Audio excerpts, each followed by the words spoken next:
क्या सच में वी अपने व्लॉग में किसी गलत सड़क पर चले गए थे या फिर आउट ऑफ हैबिट वो चले गए थे जेनी के न्यू ऑफिस के पास में जहां पर वो यूजुअली जाते हैं? ये सवाल मेरे नहीं बल्कि ढेर सारे आर्मीज की जुबान पे इस समय है। बिकॉज वी के व्लॉग में कुछ ऐसा हुआ है जिसके बाद लोगों को लगता है कि टैनी का रिलेशनशिप बहुत ही ज़्यादा कंफर्म्ड हो चुका है। सो बेसिकली वी का न्यू व्लॉग आया है जिसका Hindi translation and Hindi summary already हमारे चैनल पर अपलोडेड है। आप लोग जाकर देख सकते हो कि पूरे व्लॉग में क्या हुआ था। लेकिन इस व्लॉग में एक छोटा सा मोमेंट था जिसको जेनी से कनेक्ट किया जा रहा है। एंड वो मोमेंट तब हुआ था जब ड्राइव करते टाइम वी ने गलती से एक रॉन्ग टर्न ले लिया था। सो हुआ ये था कि वी कहीं पर जा रहे थे एंड उन्होंने बोला था कि वो एक स्पेसिफिक रास्ते से वहाँ पर जाएंगे। एंड उनके साथ में उनके फ्रेंड भी थे, उनके मैनेजर भी थे। लेकिन उसके बाद पता है क्या हुआ? वी बातें करते करते अचानक से एक गलत रास्ते पर मुड़ गए एंड कई लोगों ने नोट किया कि उनके मैनेजर ने ऑलरेडी देख लिया था कि वी ने एक गलत टर्न लिया है, बट ये देखकर वो हंसने लगे। एंड उसके बाद जब वी को रियलाइज हुआ कि वो कहाँ जा रहे हैं, तो वी ने अपने मैनेजर को बोला कि आपने बताया क्यों नहीं? तो उन्होंने बोला कि मुझे पता था कि तुमने गलत रास्ता ले लिया है, बट ठीक है, ये रास्ता भी सही जगह पर पहुंच ही जाएगा। एंड उसके बाद वी भी शर्मा कर हंसने लगे।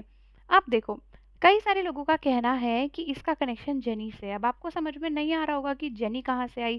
सो बेसिकली वी जिस रास्ते पर गए थे उस रास्ते को ब्लॉग में दिखाया गया था। इन लोगों ने नोटिस किया कि वहां पर जेनी के ऑफिस की नई बिल्डिंग है।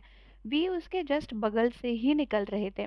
ये बिल्डिंग जेनी की पुरानी फोटोज एंड वीडियोस में दिखाई भी गई है। उनका जो खुद का टाइटल है, एंटरटेनमेंट लोगो है, ओ ए, उसकी नई बिल्डिंग है वहाँ पे एंड जेनी वहाँ पे काम करती हैं।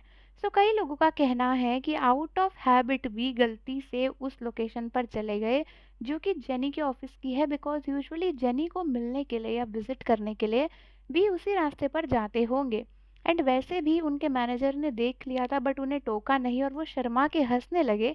इसका मतलब कि उन्हें रियलाइज था कि वी उन रास्तों से पहले भी जा चुके हैं। अभी ये तो फैंस की थ्योरी है बिकॉज कई सारे लोगों ने नोटिस कर लिया कि ये जेनी का न्यू ऑफिस की लोकेशन है। बट कोई कंफर्मेशन नहीं है कि बी के मैनेजर या बी ने यही सोचकर उस रास्ते पे अपनी गाड़ी मोड़ी थी। हो सकता है कि उनके मैनेजर ऐसे ही हंस रहे हो क्योंकि बी की आदत हो अक्सर गलत रास्तों पर चले जाने की। एंड सच में वो रास्ता उनके डेस्टिनेशन पर जाता ही होगा एंड बी ने जेन्युइनली कोई गलत टर्न ले लिया होगा। But most of the armies का यही मानना है कि ये सारे क्लूज जेनी को कनेक्ट करते हैं बिकॉज उनका ऑफिस वहां पर है। एंड वी ने ऐसे कैसे अचानक से गलत टर्न ले लिया, उनके मैनेजर ने भी उन्हें कुछ नहीं कहा। तो सारी चीज़ें बहुत ही साइलेंटली एक ही तरफ इशारा कर रही हैं जो कि है टेनी। बट अब देखना ये है कि क्या इस पर वी की तरफ से कोई कंफर्मेशन आता है या हाइप का कोई रिस्पॉन्स आता है, बिकॉज अभी तक आज तक तो कभी नहीं आया। सो आप लोग सोच के बताओ कि आपके हिसाब से भी वी जानबूझकर गलती से उस रास्ते पर इसलिए गए बिकॉज वो जाते रहते हैं जनी से मिलने के लिए, या फिर इसके पीछे कोई स्पेसिफिक रीज़न नहीं है? एंड जाने से पहले चैनल को सब्सक्राइब कर दो, बेल आइकन प्रेस कर दो। मिलते हैं आपसे अगली वीडियो के साथ।